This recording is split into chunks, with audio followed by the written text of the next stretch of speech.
Hello friends, welcome to my channel हीम talks. जैसा कि आप सभी जानते हैं कि मैं हर हफ्ते किसी एक नए हेमेटोलॉजी रिलेटेड टॉपिक से पर आपके साथ चर्चा करता हूं और आज का मेरा टॉपिक है कार टी सेल थेरेपी यानी कि इम्यूनोथेरेपी। क्या होती है ये, हेमेटोलॉजिक पेशेंट्स में या कैंसर पेशेंट्स में कब दी जाती है, इसके क्या बेनिफिट्स हैं और इसके क्या साइड इफेक्ट्स हैं, इन पे आज हम एक चर्चा करेंगे और ये जानेंगे कि किन किन कैंसर्स में ये कार टी सेल थेरेपी सफल है। तो शुरू करते हैं। सबसे पहले कार टी सेल थेरेपी, ये इसका मतलब क्या होता है? कार मतलब chimeric antigen T cell therapy, यानी कि हमने बॉडी के ही, अपनी बॉडी के ही जो टी लिम्फोसाइट्स हैं उन्हीं को बायो इंजीनियर करके वापस बॉडी में डाल दिया है। और जो बायो इंजीनियर का किया है मतलब कि मॉडिफाई किया है हमने उन टी सेल्स को कैंसर सेल्स के अगेंस्ट में उनको किल करने के लिए। जैसा कि आप सभी जानते हैं कि हमारी बॉडी का एक नेचुरल डिफेंस मैकेनिज्म होता है कैंसर को फाइट करने के, और वो मैकेनिज्म होता है टी सेल द्वारा प्रेरित। यानी कि हमारी बॉडी में टी सेल्स कॉन्स्टेंटली हमारी बॉडी में सर्कुलेट होते रहते हैं और वो कैंसर सेल्स को किल करते रहते हैं। तो अगर कोई भी सेल अपने नॉर्मल मैच्योरेशन पाथ से डिविएट होता है तो वो हमारी बॉडी के टी सेल्स उनको डिटेक्ट करते हैं और उनको किल कर देते हैं। लेकिन ये मैकेनिज्म खाली तभी तक संभव हो पाता है जब एक या दो कैंसर सेल हों। जब कोई फुल ब्लोन कैंसर डेवलप हो जाता है हमारी बॉडी में तो हमारी बॉडी का इम्यून सिस्टम उसको अपने लेवल पे नहीं ठीक कर पाता, और इसी प्रिंसिपल को एक्सप्लॉइट करते हुए साइंटिस्ट ने एक नई थेरेपी को जन्म दिया जो कि कहलाती है कार टी सेल थेरेपी। हालांकि यूएस में ये थेरेपी बहुत ही साल पहले 2012 में सबसे पहले इसका पहला केस किया गया था, लेकिन आज हमारे देश में भी ये कार टी सेल थेरेपी बहुत अच्छी तरह मौजूद है और बहुत सारे सेंटर्स इंक्लूडिंग माई सेंटर ये थेरेपी अवेलेबल है। अब जानते हैं कि कार टी कैसे होता है, कैसे मैन्युफैक्चर करता है। तो ये बेसिकली आज की तारीख में हमारे देश में दो बीमारियों में यूजुअली किया जा रहा है। पहला है एक्यूट लिम्फोब्लास्टिक ल्यूकीमिया और दूसरा है मल्टीपल माइलोमा। अब ये दोनों बीमारियां एक तरीके से ब्लड कैंसर ही हैं, लेकिन ये थेरेपी अपफ्रंट आज की तारीख में किसी भी ब्लड कैंसर में नहीं की जाती। ये थेरेपी आज भी उन केसेस में की जाती है जो कि difficult to treat acute lymphoblastic leukaemia होते हैं, या डिफिकल्ट टू ट्रीट या relapse refractory multiple myeloma acute lymphoblastic leukaemia होते हैं। तीसरा एक और डिसीज है जिसमें ये थेरेपी बहुत कारगर हुई है, वो है लिम्फोमा, यानी कि नॉन हॉजकिंस लिम्फोमा या diffuse large B cell lymphoma. तो मुख्यतः इन तीन बीमारियों के लिए आज की तारीख में हमारे देश में ये थेरेपी की जा रही है। अमेरिका में ये थेरेपी और भी अन्य बीमारियों के लिए भी विकसित हो चुकी है, जैसे कि chronic lymphocytic leukaemia, follicular lymphoma, बहुत ही डिफरेंट टाइप के ब्लड कैंसर्स के लिए वहां पे ये थेरेपी मौजूद है। लेकिन आज हमारे देश में बस इन्हीं तीन बीमारियों के लिए ये मौजूद है। तो सबसे पहले हम ये समझते हैं कि कार टी सेल थेरेपी होती क्या है। तो देखिए, इसमें सबसे पहले ये होता है कि हमें मरीज के ही टी लिम्फोसाइट्स को एफेरेसिस करने पड़ते हैं। हम एक स्पेशल कैथेटर डाल के मरीज का ब्लड फेरीज करते हैं और उसमें से टी लिम्फोसाइट्स जो कि हमारे बॉडी में कैंसर फाइटिंग सेल्स होते हैं उनको एक्सट्रैक्ट करते हैं आर्टिफिशियली। फिर एक स्पेशल मशीन के जरिए हम उसमें बायो इंजीनियरिंग करते हैं, उन टी सेल्स को जेनेटिकली मॉडिफाई करते हैं, और ये जेनेटिकल मॉडिफिकेशन किसके अगेंस्ट में करते हैं? कैंसर सेल के अगेंस्ट में। तो जैसा कि आप जानते होंगे कि हर कैंसर के पास अपना एक यूनिक एंटीजन होता है। एंटीजन एक समझ लीजिए, एक कॉमन लैंग्वेज में कहा जाए तो एंटीजन का मतलब है कि हर कैंसर सेल एक विशेष झंडा लेके अपने सिर पे खड़ा रहता है, और उस झंडे को हमने आइडेंटिफाई कर लिया है आज साइंस की रिसर्च ने। तो हम जो टी सेल्स को जेनेटिकली मॉडिफाई करते हैं, हम उसी पर्टिकुलर एंटीजन के अगेंस्ट में वो अपने कार टी को मॉडिफाई कर देते हैं, और जैसे ही ये टी सेल उस एंटीजन के अगेंस्ट में मॉडिफाई हो जाता है तो वो बहुत ज्यादा उस पर्टिकुलर कैंसर सेल के लिए बहुत ज्यादा विरुलेंट हो जाता है। मतलब जैसे ही ये वो टी सेल उस कैंसर सेल के पास आता है, सो ही वो टी सेल लिम्फोसाइट उस कैंसर सेल को किल कर देता है। और ये इसकी ब्यूटी ये है कि ये जो किलिंग एक्शन है वो इतना स्ट्रॉन्ग होता है कि हमारी कीमोथेरेपी ड्रग्स भी उसके सामने फेल हैं। तो एक तरीके से ये हम अपनी ही बॉडी के सेल्स को बायो इंजीनियर करके, एक कैंसर सेल के अगेंस्ट में बायो इंजीनियर करके हम उनको वापस बॉडी में डाल देते हैं और वो सेल्स फिर पर्टिकुलरली इनको किल करना शुरू कर देते हैं। और ये थेरेपी बहुत ज्यादा कारगर है। और जैसा कि मैंने कहा कि in multiple myeloma, acute lymphoblastic leukaemia या diffuse large B cell lymphoma या नॉन हॉजकिंस लिम्फोमा जिसमें ये थेरेपी की जाती है, ये बेसिकली इतनी इफेक्टिव है कि जब हमारी नॉर्मल कीमोथेरेपीज फेल हो जाती हैं, हमारा ट्रांसप्लांट फेल हो जाता है, बोन मैरो ट्रांसप्लांट भी फेल हो जाता है, तब भी ये वाली थेरेपी उन पेशेंट्स में काम करती है।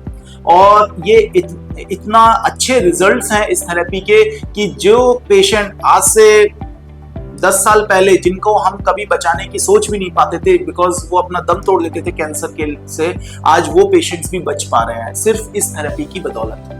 तो कहना चाहिए, ये कहना गलत नहीं होगा कि नेक्स्ट 5 से 10 साल में शायद कीमोथेरेपी धीरे धीरे कम होती जाए और ये बायोलॉजिकल थेरेपी या CAR T cell therapy first line में यूज होनी शुरू हो जाए। अब मेन चीज ये है कि क्या ये थेरेपी इतनी सिंपल है जितनी मैं आप लोगों को समझा रहा हूं? नहीं, ऐसा नहीं है। CAR T सेल थेरेपी एक तो फाइनेंशियली और कॉस्ट वाइज भी काफी महंगी थेरेपी है। अमेरिका में ये थेरेपी 2.5 करोड़ की पड़ती है और हमारे देश में आज ये थेरेपी 35 to 40 लाख की पड़ती है। दूसरी इंपॉर्टेंट चीज कि CAR T सेल बनाना अपने आप में बहुत ही टेक्निकली चैलेंजिंग काम होता है और बहुत ही कम 1-2 लिमिटेड कंपनीज ही हैं हमारे देश में जो कि इस काम में निपुणता हासिल कर पाई हैं, जिनको लाइसेंस मिला हुआ है। जैसे कि एक इंपॉर्टेंट कंपनी है इम्यूनैक्ट और दूसरी इंपॉर्टेंट कंपनी है इम्यूनी। तो ये 2 कंपनियां ही हमारे देश में CAR T बना रही हैं और उन्हीं के सबसे अच्छे और सबसे ज्यादा सफल CAR T प्रोडक्ट्स डॉक्टर्स ने यूज किए हैं। और इस प्रोसेस में ये जेनेटिकली बायो इंजीनियर करना किसी भी टी लिम्फोसाइट्स को बहुत ही कहना चाहिए एक बहुत ही जटिल काम होता है और ये कुछ विशेष लैब्स में ही किया जाता है जिसको हम लोग GMP लैब्स कहते हैं। और इन GMP लैब्स में मिनिमम 14 to 21 डेज लगते हैं CAR T की मैन्युफैक्चरिंग में। तो सबसे पहले हम मरीज का जो पेशेंट जो कि बीमारी से ग्रसित है या कैंसर से ग्रसित है, हम उसके टी लिम्फोसाइट्स हार्वेस्ट करते हैं। उसके बाद फिर उनको लैब्स में भेजते हैं। 14 to 21 डेज उन टी लिम्फोसाइट्स की बायो इंजीनियरिंग की जाती है, उनको जेनेटिकली मॉडिफाई किया जाता है ट्यूमर सेल के अकॉर्डिंग एंड देयर आफ्टर हम उन्हीं टी सेल्स को मरीज की बॉडी में फिर से रीइंफ्यूज कर देते हैं। और ये एक तरीके का बहुत ही टारगेटेड थेरेपी भी है क्योंकि जो हमने टी लिम्फोसाइट्स बायो इंजीनियर किए हैं वो बिकॉज चूंकि ट्यूमर सेल्स के अगेंस्ट में किए हैं तो ये जस्ट लाइक कहना चाहिए ड्रोन की तरह अटैक करते हैं ट्यूमर पे। बिल्कुल उनका टारगेट फिक्स्ड होता है, वो कोई भी कोलेटरल डैमेज नहीं करते हैं, जाके सीधा ट्यूमर सेल्स को किल करते हैं। तो इसीलिए ये थेरेपी सुपीरियर और बहुत ही कारगर समझी जाती है आज की तारीख में। इसके लेकिन अपने कुछ दुष्परिणाम या साइड इफेक्ट्स भी होते हैं क्योंकि हर कोई भी थेरेपी विदाउट साइड इफेक्ट्स नहीं है। तो मोस्ट कॉमन साइड इफेक्ट्स ये होता है कि जब ये कैंसर सेल्स को ये टी लिम्फोसाइट्स मारते हैं तो एक बहुत मेजर साइड इफेक्ट आता है जिसको हम लोग CRS कहते हैं, साइटोकाइन रिलीज सिंड्रोम। यानी कि हमारी बॉडी की इम्यूनिटी पूरी ताकत झोंक देती है उन कैंसर सेल्स को मारने में और इस लड़ाई में कुछ ऐसे साइटोकाइंस निकलते हैं या कुछ ऐसे केमिकल पदार्थ निकलते हैं जो कि बहुत हानिकारक होते हैं हमारी बॉडी के लिए। तो कई पेशेंट्स में देखा जाता है कि जब हम ये CAR T सेल थेरेपी देते हैं तो उनका चौथे या 5वें दिन सडनली ब्लड प्रेशर गिरने लगता है या सांस लेने में दिक्कत होने लगती है या थोड़ी बेहोशी आने लगती है। तो ये सब CRS का ग्रुप में आते हैं। लेकिन साइंटिस्ट बहुत आगे निकल चुके हैं, उन्होंने मल्टीपल क्लिनिकल ट्रायल्स कर करके इस साइड इफेक्ट का भी तोड़ निकाल लिया है। तो अब कुछ ऐसी दवाइयां हैं हमारे पास मौजूद जो CRS को प्रिवेंट कर सकते हैं और ये दवाइयां बहुत ही बेखूबी इसको भी प्रिवेंट कर लेती हैं और मरीज आराम से सेल थ्रू कर जाते हैं इस कॉम्प्लिकेशन से। दूसरा इंपॉर्टेंट कॉम्प्लिकेशन होता है आइकैंस। आइकैंस मतलब न्यूरोलॉजिकल कॉम्प्लिकेशन, मतलब ये टी लिम्फोसाइट जो हमने जेनेटिकली मॉडिफाइड टी लिम्फोसाइट्स मरीज की बॉडी में डाले हैं, वो कई बार ब्रेन में जाके ब्रेन टिश्यू में इन्फिल्ट्रेट करना शुरू कर देते हैं और इसी ब्रेन इन्फिल्ट्रेशन में ब्रेन में सूजन आने शुरू हो जाती है और उसके चलते मरीज थोड़ा बेहोशी में जा सकता है, दौरे पड़ सकते हैं, उसके कोई भी फेशियल पैल्सी हो सकती है, मतलब फेस आधा काम करना बंद कर सकता है। तो ये सब छोटे मोटे कॉम्प्लिकेशंस होते हैं, लेकिन इनका भी इलाज बहुत कारगर है और ये अब आज की तारीख में less than 5% of the cases में देखने को मिलता है। तो ये कॉम्प्लिकेशंस बताना मेरा इसलिए फर्ज था कि लोग जितने उत्साह से CAR-T को देखते हैं वो ये सोचते हैं कि CAR-T without any side effects है, तो ये सोचना बिल्कुल गलत है। लेकिन हाँ, डेफिनेटली साइड इफेक्ट्स की मात्रा इतनी ज्यादा नहीं है कि हम इस ट्रीटमेंट ऑप्शन पे बिल्कुल भी ध्यान ना दें। ये one of the good treatment options में काउंट होता है और बहुत ही, यदि हम अमेरिका के आंकड़े देखें तो अमेरिका में प्रोबेबली अब कुछ समय में ये CAR-T cell therapy first line therapy में भी कन्वर्ट होने वाली है, यानी कि फिजिशियन सबसे पहले किसी भी बीमारी में सीधा किसी को CAR-T सेल थेरेपी को या इम्यूनोथेरेपी को प्रिस्क्राइब करें। तो कुल मिला के ये एक ब्रीफ में था कि ये CAR-T सेल थेरेपी होती क्या है। अब जानते हैं कि ये किन किन हॉस्पिटल्स में अवेलेबल है।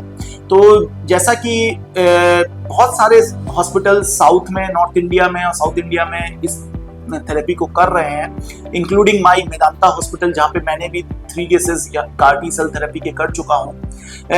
ये एक तरीके की इस थेरेपी को देने के लिए कुछ एक्सपर्टीज चाहिए होती है और कुछ इंफ्रास्ट्रक्चर सपोर्ट चाहिए होती है, यानी कि आपके पास एक अच्छी PMT यूनिट होनी चाहिए, क्योंकि ये मरीज भी ट्रांसप्लांट की तरह बहुत ही सेफ जोन एनवायरनमेंट में रहते हैं, जीरो काउंट्स पे।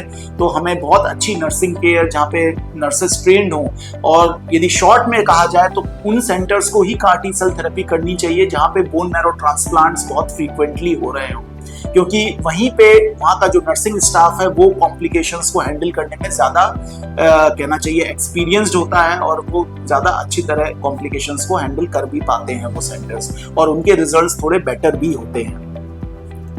तो हमें आज के इस टॉक से मैं यही बताना चाहूंगा कि CAR-T सेल थेरेपी बहुत ही एक उभरती हुई थेरेपी है कैंसर की जगत में, खास करके ब्लड कैंसर के जगत में। लेकिन हर ब्लड कैंसर के लिए ये कारगर आज की तारीख में नहीं है। मे बी भविष्य में 5 साल 10 साल बाद हर ब्लड कैंसर के लिए ये कारगर हो जाए, और बहुत ही इफेक्टिव थेरेपी है। और अगर आपके घर में किसी को हाई ग्रेड, बहुत ही difficult to treat blood cancer develop हो गया है, तो आप इस ऑप्शन को भी बहुत इजीली अपने निकटतम अच्छे हॉस्पिटल में एक्सप्लोर कर सकते हैं। धन्यवाद।